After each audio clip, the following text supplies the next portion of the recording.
오늘의 첫 번째 헤드라인 바로 한번 열어보겠습니다. 마고른 아스코 2025에 관한 이야기 나눠보겠습니다. 세계 최대 암흑회 중에 하나죠. 이번 주에 개막이 되는데요. 상업화 앞둔 후기 임상 약물들이 공개가 된다고 하면서 관련주에 관한 관심들이 굉장히 뜨겁습니다. 오늘 이 이야기 나눠보면서요. 시장의 전략들 잡아보겠습니다. 어떻게 보고 계실까요? 일단 이제 제약바이오 박람회 우리가 3대 박람회라고 이제 얘기하는 에스모라든지 아스코라든지 뭐 AACR 이렇게 이제 평가하는데요. 아무래도 이제 아스코가 저는 이제 개인적으로 평가하기도 그렇고 다수에서도 이야기 많이 나오는 거는 아스코가 가장 좀 이제 영향력이 크다라고 많이 평가를 해요. 그래서 이번에 5월 29일부터 이제 6월 2일 정도까지 전개되는 이 아스코가 마무리되게 되면 이때 이제 기술 이전이라든지 뭐 M&A라든지 뭐 기술 협약이라든지 이러한 포인트들이 좀 많이 발생할 거라고 보여집니다. 작년에 이제 가장 우수한 평가를 받았던 유한양행이 아스코 이후에 또 이제 주가가 상당히 많이 올라갔던 점을 고려해 보면 이번에도 6월 달 이후에 이제 또 급등 랠리를 보여줄 수 있을 만한 유한양행 후발 주인공 종목이 어떤 기업이 될지 좀 주목해 볼 필요성이 있다라고 보여집니다. 네, 좋습니다. 사실 30일부터 현지 시간 개최가 될 예정이기 때문에 관련주의 흐름을 좀 주목을 해봐야 될 것 같은데요. 일단 저희가 AACR 같은 경우에는 미국의 암흑회 4월 달에 다뤄본 바가 있었는데 이번 5월 달 아스코와의 어떤 점이 다를지 좀 짚어보고 싶어요. 어떤 점이 다를까요? 일단 뭐 AACR 같은 경우에는 보통 전임상이나 아니면 좀 초기 단계를 많이 다뤄요. 그러다 보니까 이게 아직 좀 구체화 단계에 들어설 거라는 기대감이 있지는 않습니다. 그래서 좀 기대감만으로 많이 움직이는 종목들이 반응을 하기도 하는데 다들 아시다시피 이게 좀 상업화에 성공하기까지는 시간이 좀 걸리다 보니까 이러한 기술력이 새롭게 오고 있구나, 새로운 기술력이 또 등장하고 있구나 이런 정도로 이제 좀 파악하는데 좀 용이하고요. 사실 이제 아스코 같은 경우에는 거의 이제 그 신약이 개발돼서 유통되기 직전 단계 그러한 임상 실험들을 많이 봅니다. 그래서 유한양행 같은 경우도 아스코 이후에 또 이제 미국 FDA 임상 통과하고 또 이제 판매 이루어지는 단계로 넘어가는 거기 때문에 이번에 아스코에서 결과물을 좀 잘 발표하는 기업들은 상용화에 굉장히 좀 빠르게 성공하면서 그대로 이제 실적으로 연결될 가능성이 높은 박람회예요.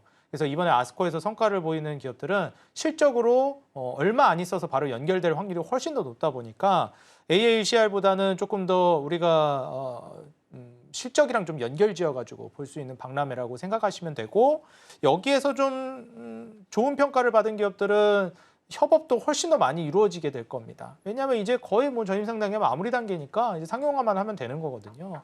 그래서 여기에서 실질적인 사업 컨택이 이루어지는 경우도 훨씬 더 많다라는 점을 좀 고려해 보면 이번에 아스코 이후에 유한양의 후발주자 종목이 될 수 있을 만한 종목들도 우리가 한번 잘 찾아봐야 되겠습니다.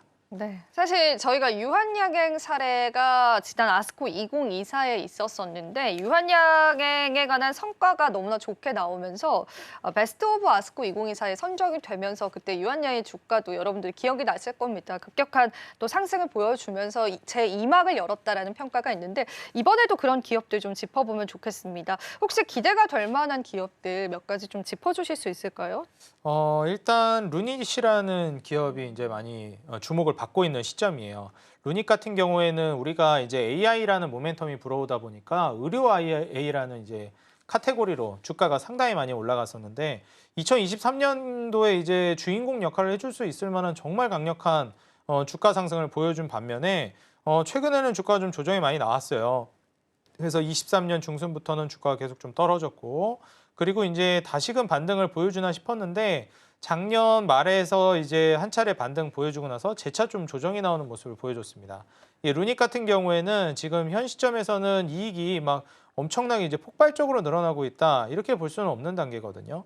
이 적자가 지속되고 있고 매출은 계속 증가하고 있는데 이게 이익이 흑자 전환이 아직은 가시화 단계에 들어서고 있지도 않고 내년 내후년까지도 적자는 계속될 가능성이 꽤 높다라고 보여집니다.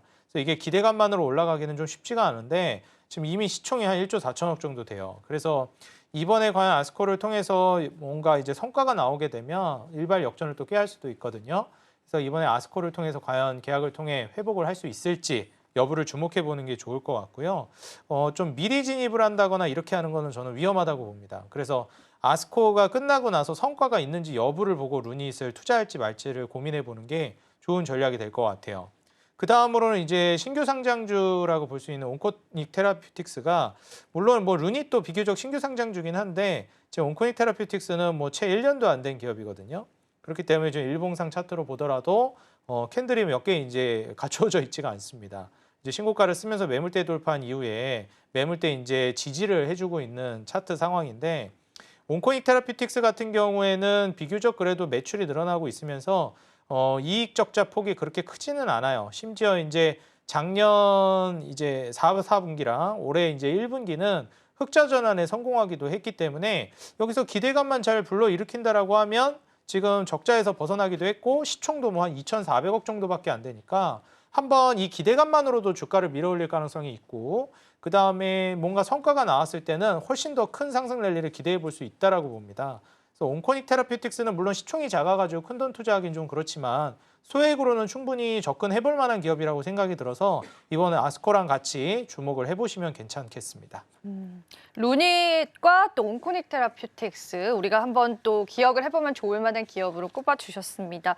그만큼 최근에는 국내 제약주들에 관한 활약이 좀 대단하다라는 생각이 들고 실질적으로 아스코에서 이제 기술 이전이라든지 글로벌 빅파마와의 협업 같은 것들에 관한 소식도 들려올 가능성이 좀 있을까요? 네, 그럴 것 같아요. 아무래도 이제 알테오젠 같은 경우가 먼저 이 플랫폼 관련된 기업으로서는 좀 대장주 역할을 보여줬잖아요. 근데 최근에 그 GSK랑 이제 계약금이라든지 마일스톤 수령하면서 ABL 바이오도 계속 성과를 내고 있습니다.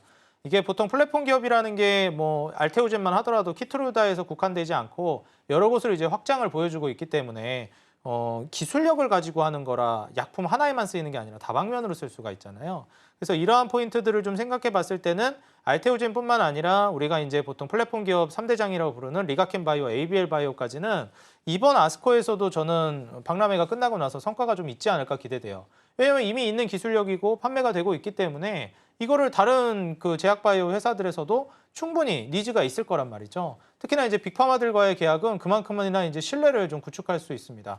아, 저렇게 돈 많고 큰 기업이 뭐 괜히 계약했겠어? 이렇게 좀 있거든요. 물론 그렇다고 무턱대고 계약하지는 않겠지만 그 신뢰도 측면에서 확실히 차이가 있습니다. 그래서 키트루다 제품을 통한 이제 알테오젠의 확장성은 굉장히 클 거라고 보고 이번에 ABL 바이오의 이 GSK와의 협약 같은 경우에도 굉장히 좀 주목해 볼 만한 포인트인 게 사실 이 계약 구조를 좀 더 자세히 들여다보게 되면 리스크라든지 그 다음에 판매를 담당한다라든지 이러한 부분들은 대부분 이제 GSK 쪽에서 담당을 하고 ABL 바이오는 이제 기술 공유하면서 딱 거기서 이제 프리미엄이라고 해야 될까 기술료 이전에 대한 금액들만 수령하는 거라 사실 손 안 대고 코 풀 수 있는 좀 돈을 벌어들일 수 있는 구조로도 가고 있다고 생각합니다.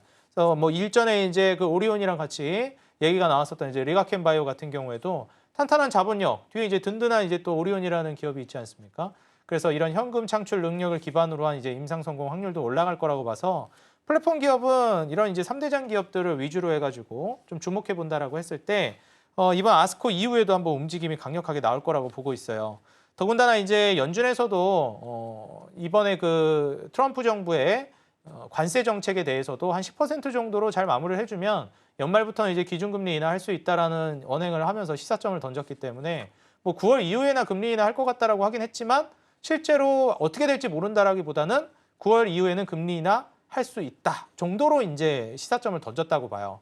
그렇게 되면 뭐 9월까지야 금리 인하 안 하니까 실망감이 있을 수 있겠지만 이제 연말로 다가오면서 금리 인하 진짜 되겠네 라는 이제 이런 기대감이 오히려 또 빨리 불어올 수 있거든요.